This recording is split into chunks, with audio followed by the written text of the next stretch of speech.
5 years after I divorced my cheating wife, I thought the worst chapter of my life was finally behind me. Then, one rainy Tuesday night, 3 police officers knocked on my door. When I opened it, the oldest officer looked at me and asked, "Are you Daniel Carter?" I nodded. "Sir, we need you to come with us. Your name has come up in a serious investigation." My heart dropped. "What investigation?" The officer hesitated before saying, "It involves your ex-wife." I hadn't heard her name in years. 5 years earlier, I had discovered that my wife, Melissa, had been cheating on me with a man from her office. I found the truth by accident, a message on her phone that was never meant for me. At first, she denied everything. Then she blamed me. She said I had been distant. She said I was always working. She said she felt lonely. But excuses couldn't erase what she had done. I filed for divorce. The process was ugly, but when it was finally over, I walked away with one promise to myself. I would never let Melissa control my life again. She moved to another city. I changed my number. I rebuilt my life, and slowly I became happy again. So when the police told me her name was connected to an investigation, I couldn't understand why they needed me. "What did she do?" I asked. The officer looked at the other 2 cops.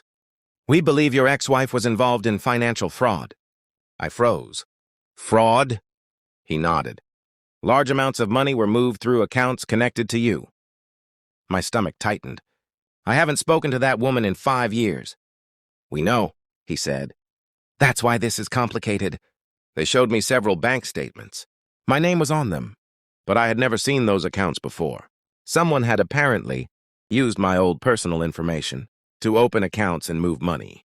And there was one terrifying detail. The accounts had been opened shortly before my divorce was finalized. Suddenly, memories I had buried came rushing back.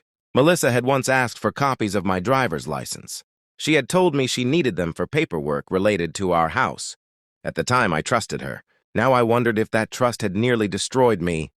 The police took me to the station where an investigator explained everything. Melissa and the man she had cheated with had allegedly been running a financial scheme. They had created fake accounts using information from people close to them. But there was a problem. They needed someone to take the blame if the police discovered the money. That someone was supposed to be me. I couldn't believe it. My cheating wife hadn't just betrayed my marriage. She had been preparing to destroy my entire future. Then the investigator said something that shocked me even more. "Your ex-wife is cooperating with us." I stared at him. "She told us everything." Apparently, Melissa had been arrested weeks earlier after her former lover tried to disappear with the money. He had blamed everything on her. In return for a reduced sentence, Melissa gave investigators the evidence they needed. She admitted using my identity. She admitted opening accounts in my name. And she admitted that after our divorce, she had planned to make me look responsible for the entire operation. For 5 years, I had believed my divorce was the end of my nightmare. It wasn't. It was only the beginning of a truth I never knew existed. Before I left the police station, the investigator handed me a folder. Inside were copies of Melissa's confession. I stared at one sentence for a long time. I knew Daniel would trust me. He always did. I closed the folder. For years, I had hated myself for trusting her. That night, I finally understood something.